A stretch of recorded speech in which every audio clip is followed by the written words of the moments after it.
কোন বান্দা যদি এক জাররা পরিমাণ গুনাহ নিয়ে কবরের ভিতরে যাও, দোনো পাশের মাটি এমন জোরে চাপ মারবে গো যে চাপের সাথে পাথরের হাড্ডিগুলা চুরমার হয়ে যাবে। ওই কবরের আযাব সহ্য করা যাবে না, কি বলেন? কবরের আযাব সহ্য করা যাবে না। আল্লাহ নবী তার প্রিয় কন্যা ফাতেমাকে ডাক দিয়ে বলেন, ইয়া ফাতিমা তো ইনকিদি নাফসাকি মিনান নার। ও ফাতেমা, কবরে গিয়া আমি নবীর পরিচয় দিলে কোনো লাভ হবে না। তুমি কবরে গিয়া বলবা, হে ফেরেশতা তুমি কি চিনো আমি কে? আমি নবীজির কন্যা ফাতেমা। কবরে গিয়ে এই পরিচয় দিলে লাভ হবে না।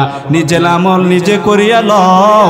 নিজের আমল যদি নিজে ঠিক মতো করতে পারো তাহলে নাজাত পাওয়া যাবে। আমি নবীর পরিচয় দিলে নাজাত পাওয়া যাবে না, ঠিক কিনা বলেন? নবীজির পরিচয় দিলে নাজাত পাওয়া যাবে না, নিজের আমল করতে হবে।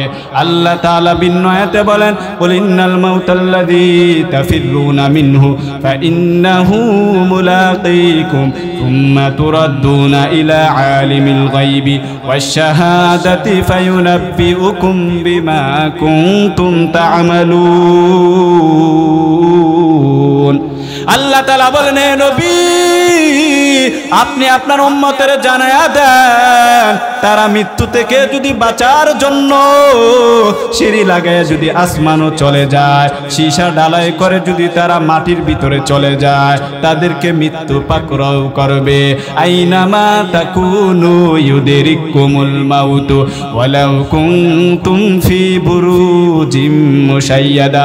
তোমরা যেখানেই থাকো না কেন মৃত্যু তোমাদেরকে পাকড়াও করবে, যদিও তোমরা স্বর্গ দুর্গ অবস্থান করো, যদিও তোমরা কি স্বর্গ দুর্গ অবস্থান করো। আজ মানুষ একবারে দুনিয়ার মহাব্বতে জীবনটাকে বিলীন করে দিয়েছে। দুনিয়ার মহাব্বত করতে করতে করতে করতে এক সময় তার জীবনটাকে এক সময় হঠাৎ করে মৃত্যু চলে আসে। বান্দা বলতেও পারে না, ঠিক কিনা বলেন? বান্দা বলতেও পারে না। আবার মনে মনে এমন কিছু ভাবে যে আমি যেভাবে চলতেছি আল্লাহ যদি আমাকে এইভাবে চলায় আরো ভালো। মনে মনে ভাবে যে আল্লাহ যদি আমাকে সব কিছু আগে আগে জানায় দেয় তাহলে আমার জন্য ভালো হয়ে যাবে। ওই মূসা নবীর জমানায় এক আল্লাহর গোলাম ছিল। আল্লাহ নবী মূসা যখন রাস্তা দিয়ে হাঁটতেছেন, এক লোকের সাথে দেখা হয়ে গেল।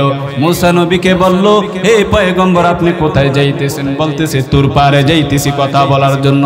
তখন বলল, হে মূসা আপনি কি আপনার আল্লাহকে একটু বলতে পারবেন যে আমার অতীতে আমার ভবিষ্যতে, মানে আমার ভবিষ্যতে যেটা ঘটবে এটা যেন আল্লাহ আমাকে আগে আগে জানায় দেয়। সবাই বলেন নাউজুবিল্লাহ। গায়েবের মালিক কে জানে? বলেন আল্লাহ তাআলা জানে।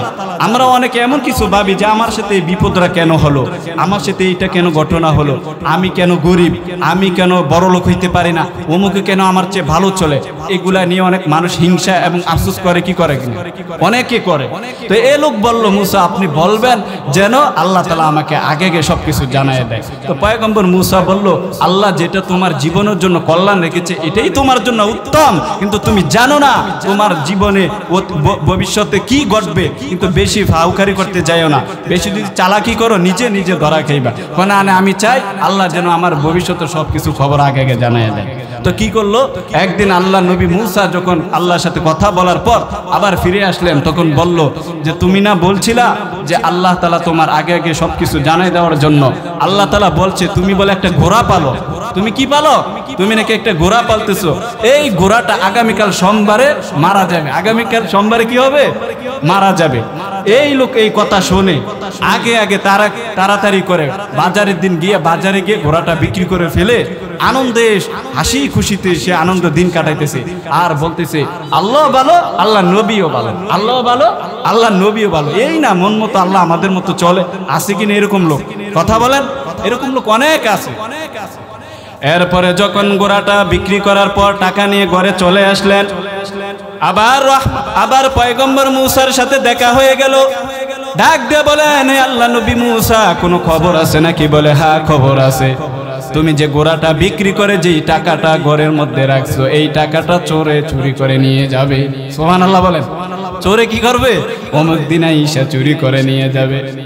মাথাটা গরম হয়ে গেল। কি বলে ঘোড়া বিক্রি করে ফেললাম, আবার নাকি টাকাও চুরি করে নিয়ে যাবে।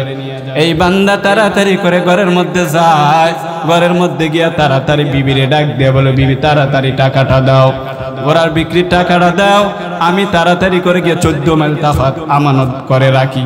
14 মাইল তাফাত গিয়ে একজনের কাছে কি করে রাখছে? আমানত করে রাখছে।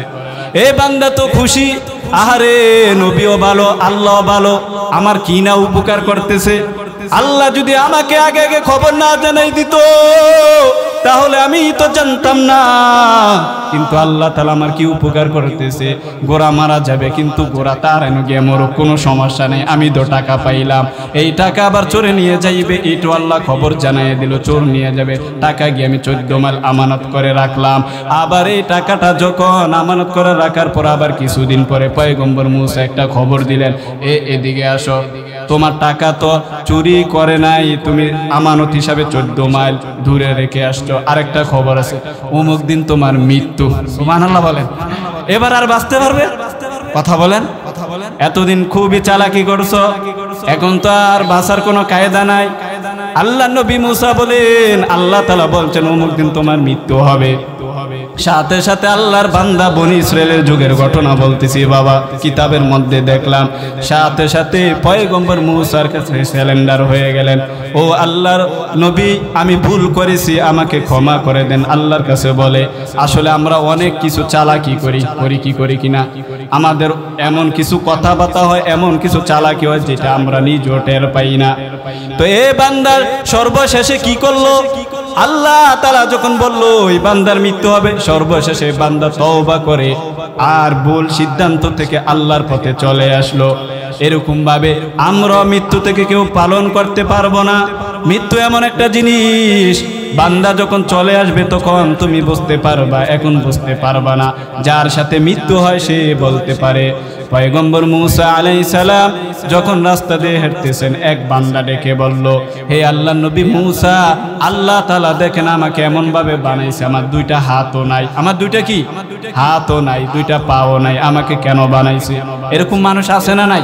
রাস্তাঘাটে এরকম অনেক মানুষ দেখবেন। ক্বালান নবী সাল্লাল্লাহু আলাইহি ওয়া আলিহি ওয়া সাল্লাম, আল কবরু রাওদাতুম মির রিয়াদিল জান্নাহ আও হুফরাতুম মিন হুফারিন নার। রাহমাতুল লিল আলামিন হাদিসের মধ্যে আমাদেরকে সুসংবাদ দিয়ে জানাই দিতেছেন, আল্লাহর নবী বলেন, দুনিয়ার উম্মত প্রত্যেকটা মানুষ মরণশীল, কিন্তু তিনি মরার পর কি হবে? গুনাহগারদের জন্য জাহান্নাম আর নেক আমলওয়ালাদের জন্য জান্নাত।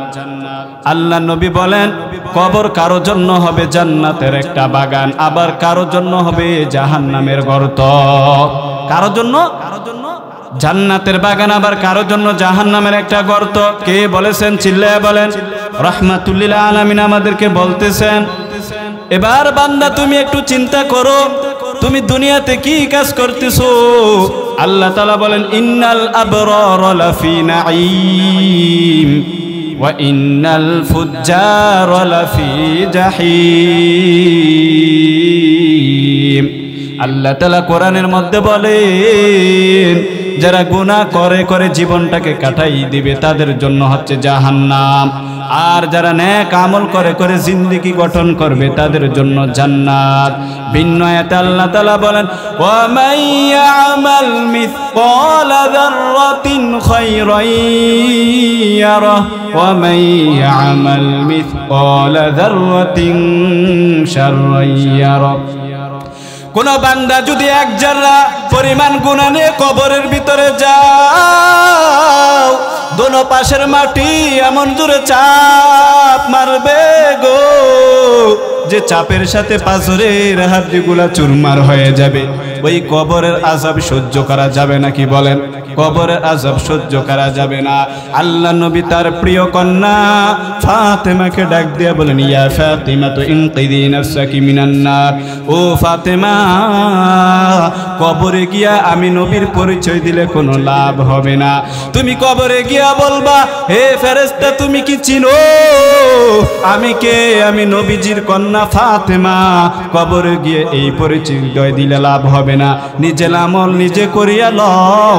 নিজের আমল যদি নিজে ঠিক মতো করতে পারো তাহলে নাজাত পাওয়া যাবে। আমি নবীর পরিচয় দিলে নাজাত পাওয়া যাবে না, ঠিক কিনা বলেন? নবীজির পরিচয় দিলে নাজাত পাওয়া যাবে না, নিজের আমল করতে হবে।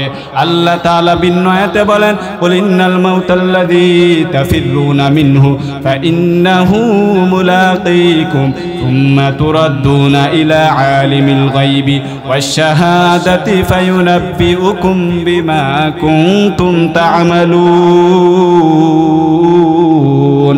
আল্লাহ তাআলা বলেন, হে নবী, আপনি আপনার উম্মতের জানায়া দেন, তারা মৃত্যু থেকে যদি বাঁচার জন্য সিঁড়ি লাগায় যদি আসমানও চলে যায়, সীসা ডালাই করে যদি তারা মাটির ভিতরে চলে যায়, তাদেরকে মৃত্যু পাকড়াও করবে। আইনামা তাকুনু ইউদরিকুমুল মাউতু ওয়ালাউ কুনতুম ফি বুরুজিম মুশাইয়াদা। তোমরা যেখানেই থাকো না কেন মৃত্যু তোমাদেরকে পাকড়াও করবে, যদিও তোমরা স্বর্গ দুর্গ অবস্থান করো, যদিও তোমরা কি স্বর্গ দুর্গ অবস্থান করো। আজ মানুষ একবারে দুনিয়ার মহাব্বতে জীবনটাকে বিলীন করে দিয়েছে।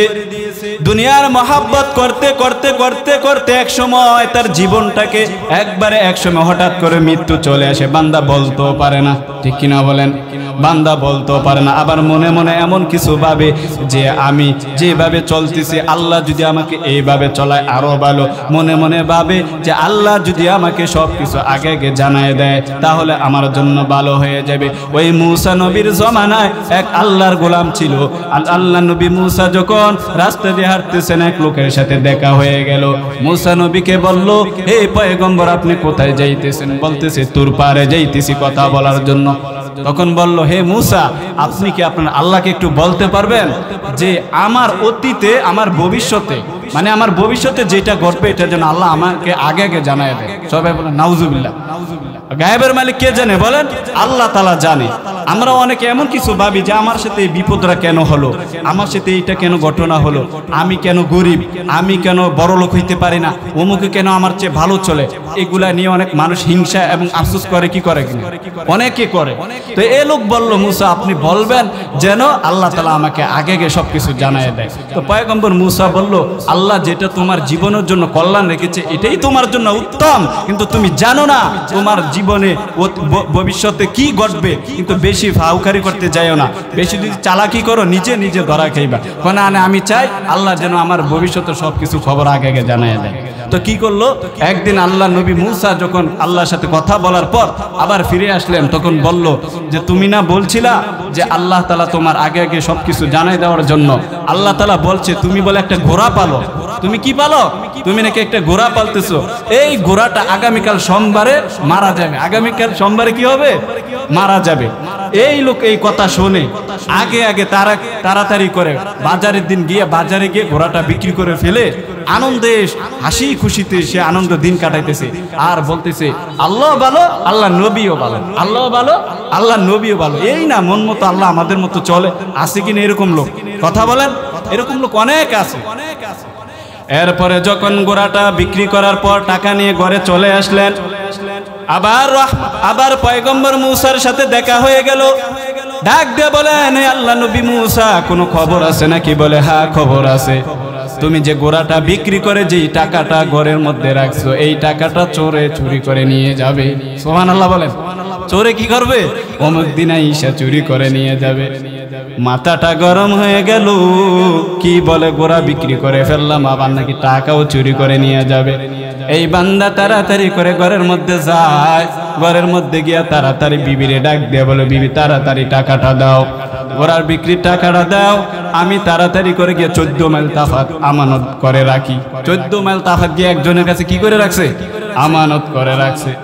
এই বান্দা তো খুশি, আহারে নবীও ভালো, আল্লাহ ভালো, আমার কি না উপকার করতেছে। আল্লাহ যদি আমাকে আগে আগে খবর না জানাই দিত তাহলে আমি তো জানতাম না। কিন্তু আল্লাহ তাআলা আমার কি উপকার করতেছে, গোরা মারা যাবে কিন্তু গোরা তার এনে গিয়ে মরো, কোনো সমস্যা নেই, আমি তো টাকা পাইলাম, এই টাকা আবার চোরে নিয়ে যাইবে, এইটু আল্লাহ খবর জানাই দিল, চোর নিয়ে যাবে, টাকা গিয়ে আমি 14 মাইল আমানত করে রাখলাম। আবার এই টাকাটা যখন আমানত করে রাখার পর আবার কিছুদিন পরে পয়গম্বর মূসা একটা খবর দিলেন, এদিকে আসো, তোমার টাকা তো চুরি করে নাই, তুমি আমানত হিসাবে 14 মাইল দূরে রেখে আসছো, আরেকটা খবর আছে, অমুক দিন তোমার মৃত্যু। সুবহানাল্লাহ বলেন। এবার আর বাঁচতে পারবে? কথা বলেন। এতদিন খুবই চালাকি করছো, এখন তো আর বাঁচার কোনো কায়দা নাই। আল্লাহ নবী মূসা বলেন, আল্লাহ তাআলা বলছেন অমুক দিন তোমার মৃত্যু হবে। সাথে সাথে আল্লাহর বান্দা বনি ইসরায়েলের যুগের ঘটনা বলতেছি বাবা, কিতাবের মধ্যে দেখলাম, সাথে সাথে পয়গম্বর মূসার কাছে স্যালেন্ডার হয়ে গেলেন, ও আল্লাহর নবী আমি ভুল করেছি, আমাকে ক্ষমা করে দেন। আল্লাহর কাছে বলে, আসলে আমরা অনেক কিছু চালাকি করি কিনা, আমাদের এমন কিছু কথাবার্তা হয়, এমন কিছু চালাকি হয় যেটা আমরা নিজেও টের পাই না। তো এ বান্দার সর্বশেষে কি করলো? আল্লাহ তাআলা যখন বলল ওই বান্দার মৃত্যু হবে, সর্বশেষে বান্দা তওবা করে আর ভুল সিদ্ধান্ত থেকে আল্লাহর পথে চলে আসলো। এরকম ভাবে আমরা মৃত্যু থেকে কেউ পালন করতে পারবো না। মৃত্যু এমন একটা জিনিস, বান্দা যখন চলে আসবে তখন তুমি বুঝতে পারবা, এখন বুঝতে পারবা না। যার সাথে মৃত্যু হয় সে বলতে পারে। পয়গম্বর মূসা আলাইহিস সালাম যখন রাস্তা দিয়ে হাঁটতেছেন, এক বান্দা ডেকে বলল, হে আল্লাহর নবী মূসা, আল্লাহ তাআলা দেখেন আমাকে এমন ভাবে বানাইছে, আমার দুইটা হাতও নাই, আমার দুইটা কি হাতও নাই, দুইটা পাও নাই, আমাকে কেন বানাইছে? এরকম মানুষ আছে না নাই? রাস্তাঘাটে এরকম অনেক মানুষ দেখবেন। আল্লাহ আমাকে কেন বানাইছে? আমি তো খাইতে পারি না, চলতেও পারি না, কেন আল্লাহ আমাকে বানাইলো? আল্লাহকে একটু জিজ্ঞাসা করবেন, আমাকে কি কোনো কাজে আসবে না? আমাকে তো দুনিয়ার কোনো কাজে আসে না, আরেকজনে খাওয়াই দিলে আমি খাইতে হয়, এরকম বলতেছে। আর একটু যাওয়ার পর পয়গম্বর মূসার সাথে আরেকটা মহিলার সাথে দেখা হয়ে গেল। মহিলা ডাক দিয়ে বলো, হে পয়গম্বর মূসা, আল্লাহর সাথে কথা বলতে চাইতেছেন, একটু বলবেন আল্লাহ আমাকে কেন গরিব বানাইলো, আমার কেন অভাব, আমার কেন চিন্তা? এরকম আমাদের সমাজে আছে না নাই? অনেক লোক আছে, কথা ক্লিয়ার বুঝতেছেন কিনা আমার? এরকম অনেক লোক আছে। তো মহিলা বলল, আল্লাহর কাছে একটু জানবেন কেন আল্লাহ আমাকে এত গরিব বানাইলো। পয়গম্বর মূসা বলল, ঠিক আছে। পয়গম্বর মূসা আরেকটু সামনে যাওয়ার পর আরেক আল্লাহর বান্দার সাথে দেখা হয়ে গেল, এক যুবক। ওই যুবক ডাক দিয়ে বলো, পয়গম্বর মূসা, আল্লাহ তাআলা আমাকে এত ধন সম্পদ দান করেছে, আমার শেষ হয় না। সুবহানাল্লাহ বল। আল্লাহকে বলবেন আমার ধন সম্পদ কেন, কি করলে কিভাবে কমবে? পয়গম্বর মূসা জানিয়ে দিল, ঠিক আছে আমি আল্লাহর সাথে কথা বলার পর তোমাদেরকে জানাবো।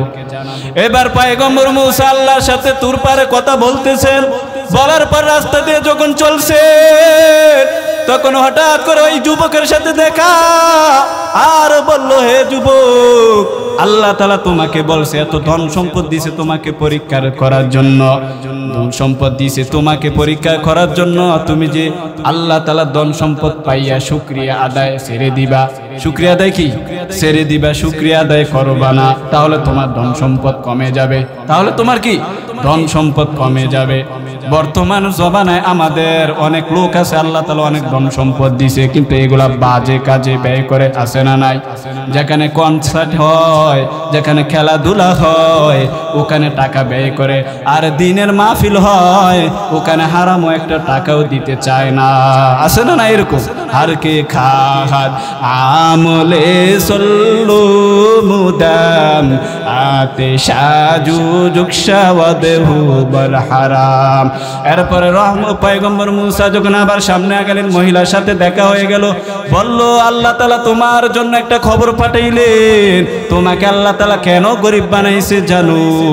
তোমাকে আল্লাহ তাআলা গরিব বানাইছে, তুমি যদি আল্লাহ তাআলার প্রশংসা করো, শুকরিয়া আদায় করো বেশি বেশি, তাহলে আল্লাহ তাআলা তোমার ধন সম্পদ বাড়াইয়া দিবে। সুবহানাল্লাহ বলেন। আল্লাহ তাআলা কি করবে? তোমার ধন সম্পদ বাড়াইয়া দিবে। এবার ওই যুবকের সাথে যার হাত পাও নাই তার সাথে আবার দেখা হলো। এবার পয়গম্বর মূসা বলল, তোমাকে আল্লাহ বিতা যাইতে বানায় নাই, আল্লাহ তোমাকে এমনি এমনি বানাই নাই, আল্লাহ তাআলা তোমাকে বানাইছে একটা কারণ আছে। তখন বলল, যুবক বলল, কেন বানাইছে? বলতেছে, জাহান্নামের মধ্যে একটা ছিদ্র আছে, ওই ছিদ্রটা বন্ধ করার জন্য আল্লাহ তোমাকে বানাইছে। সুবহানাল্লাহ। চিন্তা করছেন? তাহলে দেখা যায় আল্লাহ তাআলা অনার্থক কাউকে বানায় নাই। আল্লাহ তাআলা পৃথিবীতে যত কিছু বানাইছেন কোনো না কোনো কারণ আছে, আছে না নাই? কোনো না কোনো কারণ আছে। এবার আমরা বুঝবো কি? বুঝলাম যে এরকম অবস্থায় থাকি, যে অবস্থায় থাকি, কার শুকরিয়া আদায় করতে হবে? বলেন, কার শুকরিয়া? একমাত্র আল্লাহ তাআলা শুকরিয়া আদায় করতে হবে। পয়গম্বরের সাহাবী একদিন উসমান রাদিয়াল্লাহু তাআলা আনহু আসলেন, এসে বলেন, পয়গম্বর, আমার এত ধন সম্পদ কমে না কেন, কমে না কেন? রাহমাতুল লিল আলামিন বলেন, হে উসমান, তোমাকে আমি বলি, তোমার ধন সম্পদ কমার কারণ হবে তুমি যে উটের মধ্যে অথবা ঘোড়ার উপরে ভাত খাও, যে কোনো খাবার খাও, ওই খাবার তুমি টোকাইয়া তুলবা না। টোকাইয়া কি করবা না? তুলবা না। যেখানে শুকরিয়া আদায় করলে কি ফলাফল হয়। এবার পয়গম্বরের সবক নিয়ে চলে গেলেন হযরত উসমান রাদিয়াল্লাহু তাআলা আনহু। আবার কিছুদিন আসার পর বলেন, পয়গম্বর, আমার তো ধন সম্পদ কমে না, আমার ধন সম্পদ দিন দিন বেড়ে যাইতেছে। সুবহানাল্লাহ বলেন। সাহাবীর মধ্যে সবচেয়ে ধনী কে ছিলেন? উসমান গনি রাদিয়াল্লাহু তাআলা আনহু। আল্লাহ নবী বলেন, হে উসমান, তোমাকে আমি বললাম, বলো তুমি যে খাবার খাও, ওটের মধ্যে তুমি খাবার কি করো? বলতেছে, আমি ওটের মধ্যে যে খাবার খাই, ওখান থেকে একটা দানা পড়ে গেলে আমি এই দানাটা ঘোড়ার থেকে অথবা ওট থেকে নাইমা এই দানাটাকে আমি মুছে ধুইয়া ফেলে আবার মুখে নিয়ে খাই। সুবহানাল্লাহ। অপচয় করি না। আর আজকে আমাদের সমাজের মুসলমানের দিকে তাকাও, দেখো বিয়ে অনুষ্ঠানে সব বড় লোক ছায়া ছায়া দাওয়াত দেয়, গরিবের কোনো খবর নাই, আছে না নাই? অথচ এত খাবার নষ্ট করে কুকুররা পর্যন্ত খায়, গরিব মানুষ খাবার পায় না। উসমান রাদিয়াল্লাহু তাআলা আনহু এই কথা বলার পর রাহমাতুল লিল আলামিন বলেন, হে উসমান, তুমি যে খাবারকে এত সম্মান করো, এই খাবার সম্মান করার কারণে আল্লাহ তাআলা তোমার রিজিক আরো বেশি বাড়াইয়া দিছি। সুবহানাল্লাহ। ওয়া তারযুকু মান তাশাউ বিগাইরি হিসাব। আল্লাহু আকবার। তাহলে রিজিককে সম্মান করলে আল্লাহ তাআলা কি করে রিজিক বাড়ায় দিবেন। আর এই রিজিককে যদি সম্মান না করো, তাহলে আল্লাহ তাআলা রিজিকের উপরে আরো ধন সম্পদ কমতে থাকবে।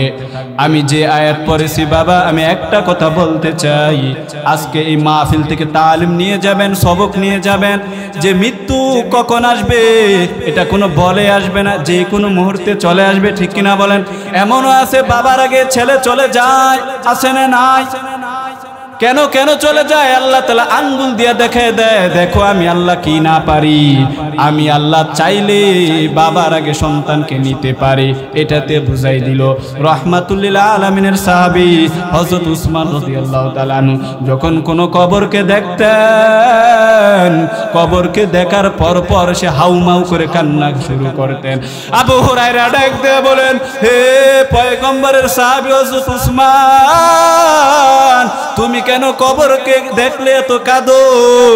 জান্নাত জাহান্নামের আলোচনা করা হলে তো তুমি এত কাঁদো না, কবরকে দেখলে এত কান্দো কেন? হযরত উসমান বলল, আমি কবরকে দেখলে এই জন্য কারি। রাহমাতুল লিল আলামিন আমাকে বলেন, কবর হচ্ছে সর্বপ্রথম ঘাঁটি। কবর হচ্ছে কি? সর্বপ্রথম ঘাঁটি।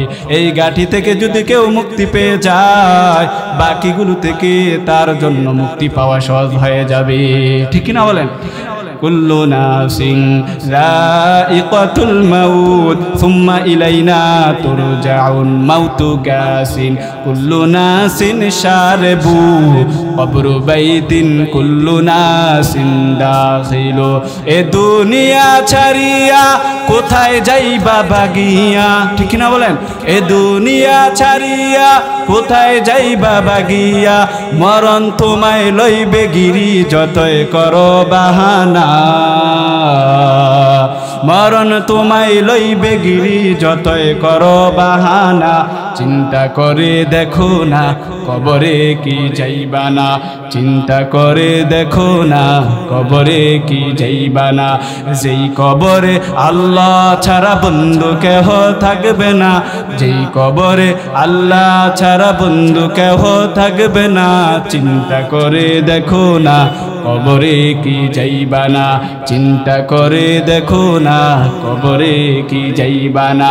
আজান কানে শুনিয়া কেমনে থাকো বসিয়া, আছে না না এরকম মুসলমান বাজার ঘাটে বসে থাকে কিনা, আজান চলতেছে বাজারে বসে বসে গিবর শেখাত করতেছে। আজান কানে শুনিয়া কেমনে থাকো ঘুমাইয়া, কবরের আযাবের কথা একটু স্মরণ করো না, কবরের আযাবের কথা একটু স্মরণ করো না, চিন্তা করে দেখো না কবরে কি যাইবা না। যেই কবরে আল্লাহ ছাড়া বন্ধু কেহ থাকবে না, যেই কবরে আল্লাহ ছাড়া বন্ধু কেহ থাকবে না, চিন্তা করে দেখো না কবরে কি যাইবা না, চিন্তা করে দেখো না কবরে কি যাইবা না। ইয়া ইলাহি তু মেরা মাবুদ হায়, ইয়া ইলাহি তু মেরা মাশুক হায়। ওই কবরে গেলে এক নাম্বার কি কাজ করতে হবে বলেন? নেক আমল করতে হবে। কি করতে হবে? নেক আমল করতে হবে। এরে আল্লাহর বান্দা তাকায়া দেখো, দুনিয়াতে যার বেশি টাকা সে তত বিল্ডিং এর মালিক, তত সম্মানের মালিক, ঠিক নি? কবরের মধ্যে আপনার যার যত নেক আমল হবে তার বেশি জান্নাতটা বড় হবে। আপনি বলবেন অমুকে এতটুক আমল করেছে, অমুকে এতটুক আমল করেছে। রাহমাতুল লিল আলামিন উদাহরণ দিয়ে বলেন, কবরের মধ্যে যত বেশি নেক আমল নিতে পারবা তোমার জান্নাত তত বড় হবে, আর যার কম আমল হবে তার জান্নাত ছোট হবে। দুনিয়ার মানুষের যেমন যার বেশি টাকা আছে সে তত গাড়ি বাড়ির মালিক হয়, ঠিক কিনা বলেন? কবরের মধ্যে এরকম, কবরে যাইতে হলে নেক আমল ছাড়া আপনার নাজাত পাওয়া যাবে না, নেক আমল নিয়ে যাইতে হবে। কেননা নেক আমল ছাড়া আপনি জান্নাতে পাবে না। দুনিয়াতে যেমন টাকা ছাড়া কোনো দাম নাই, কবরও নেক আমল ছাড়া কোনো দাম নাই। আসেনি? নাই। এই মাসটা কি মাস চলতেছে? রজব মাস চলতেছে, তার মানে আমাদের সামনে রমজান মাস। এই রজব মাস এমন একটা দামি মাস, আল্লাহ তাআলা বলেন ইন্না ইদ্দাতাশ শুহুরি ইনদাল্লাহি 12 শাহরুন ফি কিতাবিল্লাহ, শাহরুন ফি কিতাবিল্লাহ ইয়াওমা খালাকাস সামাওয়াতি ওয়াল আরদা মিনহা আরবাআতুন হুরুম। আল্লাহ তাআলা বলেন আমার কাছে 12টা মাস দুনিয়া এবং এই পৃথিবী, এই 12টা মাস আমি নাজিল করেছি। সুবহানাল্লাহ। কবে? এই দুনিয়া নাজিল করার আগে, আপনার আমার আগে, অনেক আগের থেকে আল্লাহ তাআলা 12টা মাস নাজিল করেছেন। তার মধ্যে আল্লাহর কাছে 4টা মাস প্রিয়। কয়টা মাস? 4টা মাস প্রিয়। এক নম্বর হচ্ছে জিলকদ, জিলহজ, মুহররম, তিনটা শুরুতে। আরেকটা হচ্ছে রজব মাস। এই রজব মাস আল্লাহ তাআলার কাছে খুবই দামি, খুবই প্রিয়। আল্লাহ নবী এই রজব মাসে আসলে একটা আমল করতেন, সেই আমলটা আপনারা মনে হয় জানেন, তারপর আমি স্মরণ করে দিতেছি। আমলটা হচ্ছে আল্লাহুম্মা বারিক লানা ফি রজব ওয়া শাবান ওয়া বাল্লিগনা রমাদান। এক সাহাবী আল্লাহর নবীর কাছে এসে বসলেন আর বললেন, হে নবী আমাকে কিছু আমল শিখিয়ে দেন। আল্লাহর নবী জানিয়ে দিলেন রজব মাসে তুমি এই আমলটা করবা, এই আমলটা করার ফলাফল কি, আমার ফায়দা কি হবে? আল্লাহ তাআলা বলেন, ও ফেরেশতা, এই বান্দার যদি রমজানের আগে আগে যদি মৃত্যুবরণ হয়ে যায় আর আমার গোলাম যদি এই আয়াতটা বেশি বেশি পাঠ করে, এই দোয়াটা বেশি বেশি আমল করে, ওই বান্দার যদি রমজানের আগে আগে যদি মৃত্যু হয়ে যায় আর আমি আল্লাহ তাআলা যদি এই বান্দার দোয়া কবুল করে নেই, ফেরেশতার মাধ্যমে আমি আল্লাহ তাআলা এই বান্দার দ্বিগুণে হায়াত বাড়ায় দেই। সুবহানাল্লাহ। মনে করেন আপনার কি রজব মাস আসছে, আপনি আল্লাহুম্মা বারিক লানা ফি রজব ওয়া শাবান ওয়া বাল্লিগনা রমাদান, এই আমল বেশি বেশি করতেছে, কিন্তু আপনার মৃত্যু হবে কবে? রমজানের 1 মাস আগে। কবে? রমজানের আগে আগে আপনার মৃত্যু হয়ে যাবে। কিন্তু আল্লাহ তাআলা বলেন এই আমলের বরকতে আল্লাহর কাছে যদি কবুল হয়ে যায়, আল্লাহর কাছে যদি আপনি কেঁদে কেঁদে চাইতে পারেন আর আল্লাহ যদি কবুল করে, আল্লাহ তাআলা আপনার হায়াত রমজান মাস পর্যন্ত পৌঁছে দিবেন। সুবহানাল্লাহ। তাহলে লাভ হইল কিনা? অনেক লাভ হয়েছে, দোয়ার বরকত অনেক। আল্লাহ নবী বলেন, ক্বালান নবী সাল্লাল্লাহু আলাইহি ওয়া আলিহি ওয়াসাল্লাম, আদ-দুআ হুয়াল ইবাদাত। দোয়া হচ্ছে একটা ইবাদত। দোয়া মানুষকে এমন করে ভাগ্যকে খুলে দেয়। দোয়া কি করে মানুষের ভাগ্যকে খুলে দেয়। আজকে তো আমরা দোয়া করতেই চাই না, বাবার দরবারে গিয়ে চাই, পীরের দরবারে গিয়ে চাই, আসে না নাই, ছেলে সন্তান চাই, অথচ আল্লাহর কাছে কেঁদে কোনোদিন চাইলাম না। নবীজি বলেন তোমার জুতার ফিতাটাও ছিঁড়ে গেছে, জুতার ফিতাটা ছিঁড়ে গেছে, এইটাও আল্লাহর কাছে চাও। কে বললেন? নবীজি বললেন ছোট জিনিস হোক আল্লাহর কাছে চাও, আল্লাহ কোনোদিন ফিরে দিবে না। বলেন হুজুর এতদিন যাবত আল্লাহর কাছে চাইলাম, কই কিছুই তো পাইলাম না, কিছুই তো কি পাইলাম না। আল্লাহ তাআলা যখন তোমার মৃত্যুটা দান করবে, কবরের মধ্যে গিয়ে দেখবা এত নেক আমল পাহাড় পরিমাণ দেখা যায়। বান্দা বলবে আল্লাহ আমি এত নেক আমল করেছি, আমার তো খেয়াল নাই, দুনিয়াতে আমার নেক নাই, দুনিয়াতে আমি কোনো আমল করতে পারি নাই, এত নেক আমল কিভাবে হইছে? আল্লাহ বলেন রে গোলাম, তাহাজ্জুদ নামাজের সময় তুমি নামাজ পড়ার পর আমি আল্লাহর কাছে তুমি 2 ফোঁটা চোখের পানি ছেড়ে দিয়ে কান্না করে আমি আল্লাহর কাছে এইটা ওইটা চাইছো, আমি আল্লাহ দুনিয়াতে দেই নাই, আমি আল্লাহ তোমার জন্য আখিরাতের জন্য রেখে দিয়েছি। সুবহানাল্লাহ। তখন বান্দা বলবে আল্লাহ দুনিয়াতে যদি আপনি আমার কোনো জিনিস না দিতেন, আজকে এই কবরের জিন্দেগিতে আমাকে যদি সব কিছু দিতেন কতই না ভালো হইতো। তখন বান্দা বুঝতে পারবে। সম্মানিত হাজিরিন, আল্লাহ পাক রব্বুল আলামিন আমাদের সবাইকে মৃত্যুর কথা স্মরণ করে করে মৃত্যুর সামানা, কবরের সামানা, এমনকি নেক আমল নিয়ে কবরে যাওয়ার তৌফিক দান করুক। প্রত্যেকে বলে আমিন। আল্লাহ তাআলা আমাদের সবাইকে গুনাহমুক্ত জীবন দান করুক। আল্লাহ তাআলা সর্বপ্রথম আমাকে, তারপর আপনাদের সবাইকে বেশি বেশি নেক আমল করার তৌফিক দান করুক। আমিন। ওয়া আখিরু দাওয়ানা আনিল হামদুলিল্লাহি রাব্বিল আলামিন।